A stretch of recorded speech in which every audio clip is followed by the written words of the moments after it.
खाकरा उसे अपने कैबिन में ले जाता है, जहाँ पप्पी आओ देखती है ना ताओ सीधा उस पर लाइन मारने लगती है, क्योंकि उसे जल्द से जल्द गाड़ी चाहिए थी। पर खाकरा तो फट्टू था जो उसके सारे इशारों को इग्नोर कर देता है और बस काम करने की नौटंकियां करता है। पप्पी कहती है, अरे तू तो कंप्यूटर में लगा पड़ा है, क्या तू मुझे जानना नहीं चाहता? चल मेरे साथ घूमेंगे फिरेंगे ऐश करेंगे, और उसको जबरदस्ती अपने साथ बाहर ले आती है। जहाँ जब वो उसकी कार देखता है तो कहता है, मैं यहाँ साइकिल से आया था और साइकिल से ही वापस जाऊंगा। पर पप्पी प्रधान इतनी जल्दी हार नहीं मानती, जिसमें वो उसकी साइकिल उठाकर पीछे डिग्गी में डाल देती है और कार में उस पर लाइन मारते हुए अपने घर की तरफ ले जाने लगती है। खनिज खाकरा जिसकी फटी पड़ी थी वो पीछे वैन में देखता है, जहाँ तलवार भाले फावड़ा काफी सारी चीजें पड़ी थी, जिन्हें देखकर वो 911 पर कॉल करने की कोशिश करता है। पप्पी प्रधान उससे उसका फोन छीन लेती है और कहती है, तुम्हारी जनरेशन साली फोन में ही चिपकी रहती है। आगे वो घर पहुंच जाते हैं, जहाँ खनिज खाकरा कुछ हिला रहा था। पप्पी कहती है, तू कहे तो मैं तेरी मदद कर दूं, मैं इसमें बहुत अच्छी हूँ। तभी खाकरा उस पर पेपर स्प्रे से हमला कर देता है, जिससे पप्पी की आंखें जलने लगती है, तो वो दर्द से कर्राती हुई वैन से उतरती है। लेकिन खाकरा को इतने से तसल्ली नहीं मिलती, तो वो उस पर और स्प्रे मारता है कि साली मुझसे दूर हट जा। वो कहती है, मैंने क्या किया, पेल दी तूने मेरी। खाकरा कहता है, तू साली मुझे किडनैप करने की कोशिश कर रही थी, एक तो मैं यहाँ पहले कभी नहीं आया, दूसरा तूने मेरा फोन छीन लिया, ऊपर से तेरी वैन में हथियार पड़े हैं। साले मैं तुझे किडनैप कैसे कर सकती हूँ? तू 19 साल का बिजली की, अगर मुझे तुझे किडनैप ही करना होता तो मैं तुझे अपने घर क्यों लाती? जो सुनकर उसे लगता है कि यार ये तो सही बोल रही है। पप्पी दर्द से कर्राती कर्राती उससे उसकी अभद्र भाषा के लिए सॉरी बोलती है, कहती है, क्या तू मेरे लिए पानी ला सकता है? खाकरा फटाफट पौधों में पानी देने वाला पाइप खींचता है और पूछता है, ये खराब हो गया है क्या? वो पूछती है, पानी चालू किया क्या? खाकरा, क्या इसमें पानी चालू करना पड़ता है? भीड़ के लिए तू टट्टी सूंघ कर नशा करता है क्या? खाकरा फटाफट पानी चालू करता है और फुल प्रेशर से उसके ऊपर दागता है। वो कहती है, मुझे तू बहुत होट लगा, मस्त लड़का है तू। खाकरा, अगर तुझे मैं होट और मस्त लगा तो फिर कभी मेरे साथ डेट पर चल। वो कहती है, हाँ जरूर, क्यों नहीं। और अगले दिन जाकर ये सारी बातें अपने दोस्तों को बताती है। कहती है, यकीन नहीं होता वो चूतिया प्रिंसटन कॉलेज जा रहा है, गलती उसकी नहीं है, सारी गलती माँ बाप की है, जो साले उन्हें फूलों की तरह पालते हैं, बच्चों की तरह पालते हैं। शाम के टाइम पप्पी प्रधान उसे एक लोकल बार में बुलाती है, जहाँ उसका पहनावा देखकर सभी उस पर हंस रहे थे, क्योंकि उसने नीचे निक्कर पहनी थी। कहती है, सच बताऊं तो तुम्हारा ड्रेसिंग सेंस कमाल का है, मस्त लग रहे हो। तभी बार में कोई पूल बॉल को हिट करता है, जिसकी आवाज से खनिज खाकरा का मुंह निकलने ही वाला था, जिसको शांत करने के लिए वो झूठ बोलती है कि कल रात मैंने तुम्हारे बारे में बहुत गंदा सपना देखा, देखो पूछना मत उसमें क्या था। वो कहता है, हाँ नहीं पूछूंगा, प्राइवेट होगा ना, वैसे मुझे भी सपने आते हैं, तू जानती है ना सुसाइड स्क्वाड वाली हार्ले क्वीन को, उसने एक दिन मुझे पिंजरे में बंद कर दिया और घसीटती हुई मुझे अपने अड्डे पर लेकर गई, सचमुच बहुत भयानक सपना था यार वो। पप्पी पूछती है, अबे साले ये किस तरह का गुंडा सपना था? तभी पप्पी की ऑर्डर की हुई ड्रिंक्स आ जाती है, जिसको पीते ही खाकरा थूक देता है, कहता है, कितनी बकवास है यार ये। वो कहती है, तू साले जल्द ही कॉलेज जाने वाला है, तुझे ये सब आना चाहिए, तू हमेशा एक जैसे पैटर्न में नहीं जी सकता, जगह के हिसाब से अपनी सीरत में बदलाव करना सीख। और उसे अपने साथ बीच पर ले जाती है। खाकरा कहता है, हम इससे आगे नहीं जा सकते क्योंकि बीच बंद हो गया है और यहाँ कोई लाइफ गार्ड भी नहीं है, कोई दुर्घटना हो गई तो? वो कहती है, साले गिंड फट्टू, पूरा बीच खाली है, चल स्विम करेंगे, चल फटाफट अपने कपड़े उतार। खाकरा कहता है, अरे रहने दो ना यार। वो कहती है, मैं जानती हूँ मैं बदसूरत हूँ, इसीलिए तू मुझे पसंद नहीं करता, इसीलिए ऐसा बर्ताव कर रहा है। खाकरा कहता है, नहीं ये सच नहीं है, क्योंकि मैंने तेरी जैसी होट लड़की आज तक नहीं देखी। जो सुनकर पप्पी अपने सारे कपड़े उतारकर उसके सामने निर्वस्त्र खड़ी हो जाती है, ताकि उस साले की लाठी थोड़ा बहुत तो जोर मारे। फिर वो उसे पानी में बुलाती है कि चल आजा फट्टू, फटाफट यहीं छपाछप करेंगे। अब इससे पहले कि वो कुछ करते, तभी किनारे पर 3 बच्चे आते हैं, जो उनके कपड़े उठाकर बड़े आराम से वहां से जाने लगते हैं कि साला उन्हें रोकने वाला कोई नहीं है। लेकिन वो गलत थे, क्योंकि पप्पी प्रधान को निर्वस्त्र होने से कोई फर्क नहीं पड़ता, जो उन तीनों को अच्छे से पटक पटक के मारती है, उनसे अपने कपड़े लेती है और वापस पानी में खनिज खाकरा के पास पहुंचती है। वो कहता है, यार तूने तो उन सब की पिटाई कर दी, मुझे लगता है तेरे साथ कोई गड़बड़ है। पप्पी कहती है, अबे साले वो हमारे पर्स कपड़े जूते सब चुरा रहे थे, मैं उन्हें प्रसाद नहीं देती तो क्या देती, और तू थोड़ा सा बड़ा हो जा, कब तक मम्मी पापा के पल्लू के पीछे छुपेगा? वो कहता है, नहीं मैं तेरे होल में गोल तब तक नहीं करूंगा जब तक तुझे अच्छे से नहीं जान लेता। पप्पी कहती है, अबे साले पहले मेरे होल में गोल करके देख, वही सबसे बेस्ट तरीका है मुझे जानने का। लेकिन खनिज खाकरा उसकी एक नहीं सुनता। वो कहती है, भड़वे अपनी गींड मरा और थोड़ा सा बड़ा हो जा। आगे वो उसको लेकर अपने घर पहुंचती है और उसका फिर से मूड बनाती है, ताकि वो जल्द से जल्द उसकी मारकर मर्द बन जाए, पर घोचू तो घोचू ही रहेगा। कहता है, तेरा वजन बढ़ गया है, तुझे एक्सरसाइज करनी चाहिए। जिस बात से पप्पी को गुस्सा आ जाता है, तो वो उसे ही अपनी गोद में बैठा लेती है कि अब मजा आ रहा है, अगर नहीं तो मेरे बेडरूम में चल। जहाँ बेडरूम में जाने से पहले वो शीशे में देखता है कि उसकी कमर पर तो खाज खुजली हो गई है। कहता है, ये तब होती है जब मैं घबरा जाता हूँ, नर्वस फील करता हूँ, सॉरी यार क्या करूँ, मुझे पता है तेरा मजदूरी करवाने का बहुत मन था। खैर पप्पी उसकी कमर पर दवाई लगाती है, कहती है, मैं कभी अपने घर से दूर नहीं गई, बस एक बार घर छोड़ा था जब मैं 18 की थी, जिसमें मैं न्यूयॉर्क तक गई थी और फिर वापस आ गई क्योंकि मेरी मोम की तबीयत बिगड़ने लगी थी। खाकरा पूछता है, अपने पिता के बारे में बताओ। वो कहती है, उनके बारे में बताने लायक कुछ नहीं है, क्योंकि वो अपनी दूसरी फैमिली के लिए हमें छोड़कर चले गए। आगे दोनों एक दूसरे के साथ टाइम बिताने लगते हैं, जिसमें अब खाकरा को पप्पी थोड़ी थोड़ी अच्छी लगने लगी थी और पप्पी को भी वो थोड़ा थोड़ा अच्छा लगने लगा था।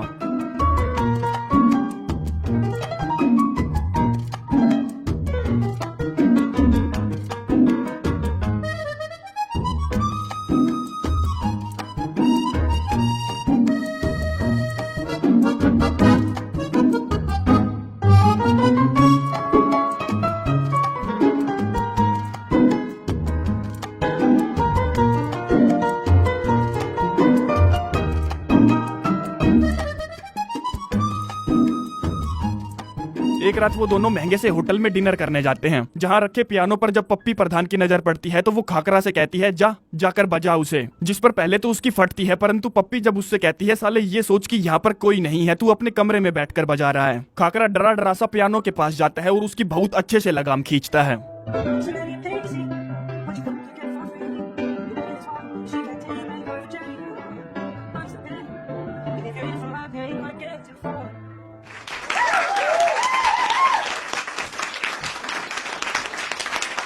पप्पी कहती है अरे बाप रे क्या बजाया तूने भाई, गजब का टैलेंट है तुझमें। तभी वहाँ खाकरा की स्कूल फ्रेंड नताली आती है, जो पहले कभी उससे सीधे मुंह बात भी नहीं करती थी। कहती है मेरे मम्मी पापा ने बताया कि तू प्रिंसटन जा रहा है, मैं भी वहीं जा रही हूँ, साथ में बहुत मजा आएगा। जो देखकर पप्पी को गुस्सा आ रहा था, क्योंकि नताली जवान थी और खाकरा की उम्र की थी, इसीलिए वो पहले उसे ही चुनता, जिसको टलकाने के लिए पप्पी कहती है तुमसे मिलकर अच्छा लगा। लेकिन वो भी पूरी ढीठ थी, कहती है मैं यहाँ से एक पार्टी में जा रही हूँ, अगर तुम भी आना चाहो तो आ जाना, और वहाँ का एड्रेस बताती है। अब जिस बात का पप्पी को डर लग रहा था वही होता है, जिसमें खाकरा नताली के पीछे पीछे उस पार्टी में पहुंचता है। पप्पी कहती है अरे यार ये तो बच्चों की पार्टी है। वो कहता है हाँ तूने ही तो कहा था मुझे अपनी उम्र के लोगों में रहना चाहिए। पप्पी कहती है लेकिन आज से नहीं कहा था, जिस पर वो अकड़ में कहता है ठीक है तो तू मत आना, और अकेला ही अंदर चला जाता है। जिसको कुछ देर बाद वो ढूंढने जाती है और देखती है कि ये साला आज की जनरेशन को हुआ क्या, सब साले फोन पर लगे पड़े हैं, बिल्कुल कतई पिछवाड़े में देने को तैयार हैं। खैर जैसे तैसे करके उसे वो मिल जाता है जिसने कोई नशीली गोली ली थी। पप्पी उसको फटाफट बाथरूम में ले जाती है और उसके मुंह में अपना हाथ देकर उल्टी करवाती है। तभी वहाँ उस पार्टी को होस्ट करने वाले आ जाते हैं, जो पप्पी को वहाँ से धक्का मारकर निकालना चाहते थे, जिन पर खनिज खाकरा अपने मुक्के से हमला करता है, लेकिन वो मुक्का पप्पी प्रधान के गले पर लगता है, जिससे उसकी सांस ही अटक जाती है। आगे वो दोनों कार में होते हैं, जिसमें खनिज खाकरा उससे कहता है मैं अब तुझे घोड़ी बनाने के लिए तैयार हूँ, और किंगडम का पैकेट खोलने लगता है। लेकिन जब वो उससे नहीं खुलता तो पप्पी कहती है ला मुझे दे। इतने में साला उसे आई लव यू बोल देता है, जो सुनते ही पप्पी का दिमाग खराब हो जाता है। कहती है तू साले नशे में है और मुझे नहीं लगता कि ऐसी हालत में तू मुझे घोड़ी बना पाएगा, क्योंकि तू ये पहली बार करेगा। वो कहता है ठीक है फिर कभी बाद में करेंगे। अगली सुबह ब्रेकफास्ट के टाइम वो अपने माँ बाप से मिलता है। अंकल कहता है मैं ऑफिस जा रहा हूँ, कहे तो मैं तुझे डॉग शेल्टर छोड़ दूं। वो कहता है आज गाड़ी मैं चलाऊंगा, क्योंकि मुझे अपना लाइसेंस भी बनवाना है, ताकि मुझे अपनी गर्लफ्रेंड से मिलने में आसानी हो। जो सुनकर अंकल आंटी को बहुत खुशी मिलती है कि चलो ये गांडू अब गाड़ी चलाना सीखेगा, और इसकी गर्लफ्रेंड भी है। बताता है उसका नाम पप्पी प्रधान है, वो मुझसे थोड़ी सी बड़ी है पर क्यूट है, मेरा अच्छे से ख्याल रखती है, उसे लॉन्ग डिस्टेंस रिलेशनशिप नहीं चाहिए, इसीलिए मैं अब प्रिंसटन नहीं जाऊंगा। ये बात सुनते ही अंकल आंटी का रंग उड़ जाता है, कहते हैं तू प्रिंसटन जाएगा। खाकरा कहता है नहीं मैं नहीं जाऊंगा, मैं बड़ा हो चुका हूँ, 19 साल का हूँ और अपने फैसले खुद ले सकता हूँ। आंटी कहती है बेटा तू नीचे जाकर इंतजार कर, पापा अभी आते हैं। जिसके जाते ही वो फटाफट पप्पी प्रधान के पास कॉल करते हैं, जो उनसे कहती है मैं शायद तुम्हारा काम नहीं कर पाऊंगी, क्योंकि खनिज खाकरा बहुत ज्यादा इमोशनल हो गया है, उसने कल मुझे आई लव यू बोला। अंकल कहता है ठीक है तू गाड़ी रख सकती है, उसमें अब पहले से काफी सारे सुधार आए हैं। पप्पी पूछती है क्या सच में, क्योंकि मैंने अभी तक उसके साथ ढींका चिका नहीं किया। अंकल कहता है तुझे अब वो सब नहीं करना, तू बस उसे किसी तरह से प्रिंसटन कॉलेज जाने के लिए मना ले और गाड़ी तेरी। जो सारी बातें खनिज खाकरा टेस्ला में बैठा सुन लेता है, क्योंकि उसकी ब्लूटूथ रेंज काफी दूर तक की थी, जिससे उसके होश उड़ जाते हैं, मानो उसकी तो जैसे किसी ने दुनिया ही लूट ली हो। आगे एक दिन लंच के टाइम वो पप्पी प्रधान को अपने घर पर बुलाता है और अपने माँ बाप से कहता है क्या आप इससे इसके बारे में कुछ नहीं पूछोगे। वो दोनों फटाफट हवा में तीर मारते हैं कि बेटा तू कहाँ से है, क्या करती है। पप्पी कहती है मैं यहीं की हूँ और यहीं काम करती हूँ। जिसके बाद वो फिर से चुपचाप खाना खाने लगते हैं। खाकरा कहता है आप ये नहीं पूछोगे कि हम दोनों कैसे मिले, चलिए छोड़िए रहने दीजिए, क्या करोगे जान के। तभी उसके पास उसके दोस्त की कॉल आती है, जिससे वो बाहर मिलने जाता है। जो दोनों मिलकर पप्पी को दी जाने वाली गाड़ी को पीछे खेत में ले जाकर उसके साथ तोड़फोड़ मचाने लगते हैं कि साली तूने मेरा दिल तोड़ा, अब तेरी गाड़ी टूटेगी। जिसके बाद वो अंदर आता है और सीधा अपने रूम में चला जाता है। पप्पी प्रधान भी उसके पीछे पीछे रूम में जाती है, ये जानने के लिए कि वो ऐसी हरकत क्यों कर रहा है। खनिज खाकरा कहता है चल मुझे तेरी अभी मारनी है, कपड़े उतार। जिसमें जैसे ही उसका चूहा पप्पी प्रधान का बिल देखता है थूक फेंक देता है। अंदर का नजारा देखना तो दूर की बात, अब उसका शीघ्र पतन हो गया था तो उसे गुस्सा आ रहा था। कहता है तेरी गाड़ी पीछे खेत में टूटी फूटी पड़ी है, पता नहीं मैं चूतिया कैसे मान गया कि तू सच में मुझसे प्यार करती है। वो कहती है बीवली गिंड मैं सच में तुझसे प्यार करती हूँ, मैंने तुझे ऐसी ऐसी बातें बताई हैं जो मैंने किसी को नहीं बताई, मैं बस अपना घर बचाना चाहती थी, कुछ भी पर्सनल नहीं था। खाकरा कहता है सच बात तो ये है जब मैं पेरिस में रहूंगा और जब कभी यहाँ घूमने आऊंगा ना तब भी तू बारटेंडर ही रहेगी, क्योंकि तू अपने बाप के वापस आने के इंतजार में अपनी जिंदगी खराब करने के लिए यहीं रहेगी। जो बात पप्पी प्रधान के दिल पर गहरी चोट मारती है। अगले दिन गैरी अपनी टो कार से उसकी कार को घर छोड़ने में आता है, कहता है इन पेपर पर साइन करो, गाड़ी तुम्हारी हो गई। वो कहती है ऐसे कबाड़े का मैं क्या करूंगी जो चलती ही नहीं।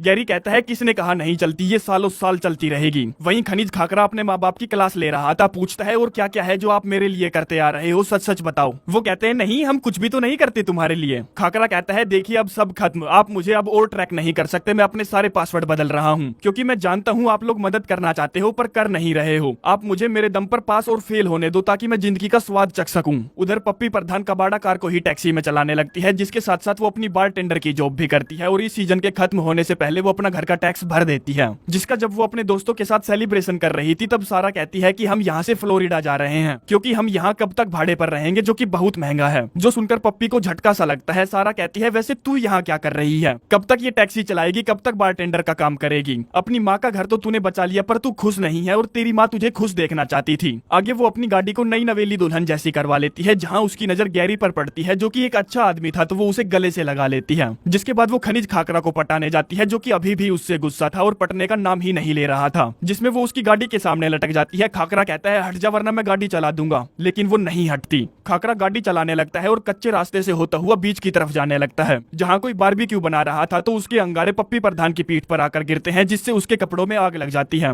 जिसको बुझाने के लिए खनिज खाकरा गाड़ी को समुद्र में उतार देता है, जिससे गाड़ी की तो पिल जाती है पर पप्पी प्रधान की आग बुझ जाती है। वो फटाफट गाड़ी से उतरता है और उसको पानी से बाहर लेकर आता है। पप्पी उसे सॉरी कहती है तो वो रोने लगता है और उसको गले से लगा लेता है। जिसके बाद दोनों कुछ देर वहीं शांति से 2 पल बिताते हैं। पप्पी कहती है मैंने अपना घर बेच दिया, मैं कैलिफोर्निया जा रही हूँ। वो कहता है बढ़िया। अगले दिन पप्पी सारा को सरप्राइज देती है। वो पूछती है यहाँ सरप्राइज क्या है। जिम कहता है ये घर ही सरप्राइज है। पप्पी बोलती है किसी बेवकूफ अमीरजादे को बेचने से अच्छा तो यही था कि मैं अपने दोस्तों को ये घर बेच दूं। जिम बताता है इसने सिर्फ बेचा नहीं, बहुत ज्यादा सस्ता भी लगाया। जो सुनकर सारा उसको खुशी से गले लगा लेती है। उधर खनिज खाकरा अपना सामान पैक करके प्रिंसटन जाने की तैयारी करता है, जहाँ बाहर उसे पप्पी प्रधान मिलती है। कहती है मैं तुम्हें प्रिंसटन छोड़ दूंगी और फिर मेरे कैलिफोर्निया पहुंचने तक तुम मेरे साथ कॉल पर रहोगे, जिसमें मैं तुम्हें अपने नए बॉयफ्रेंड के किस्से सुनाऊंगी। वो पूछता है अच्छा तूने नया बॉयफ्रेंड बना लिया। पप्पी कहती है हाँ वो पहले पुलिस में था जहाँ उसको ड्रग्स सूंघने की लत लग गई थी, मिलना चाहोगे तुम उससे। और खिड़की खोलती है जहाँ से निकलता है माइलो, जिस बेचारे अनाथ को 4 सालों से किसी ने नहीं पाला। जिसके बाद वो दोनों अपनी अपनी डेस्टिनेशन की तरफ निकल पड़ते हैं और ये कहानी यहीं पर समाप्त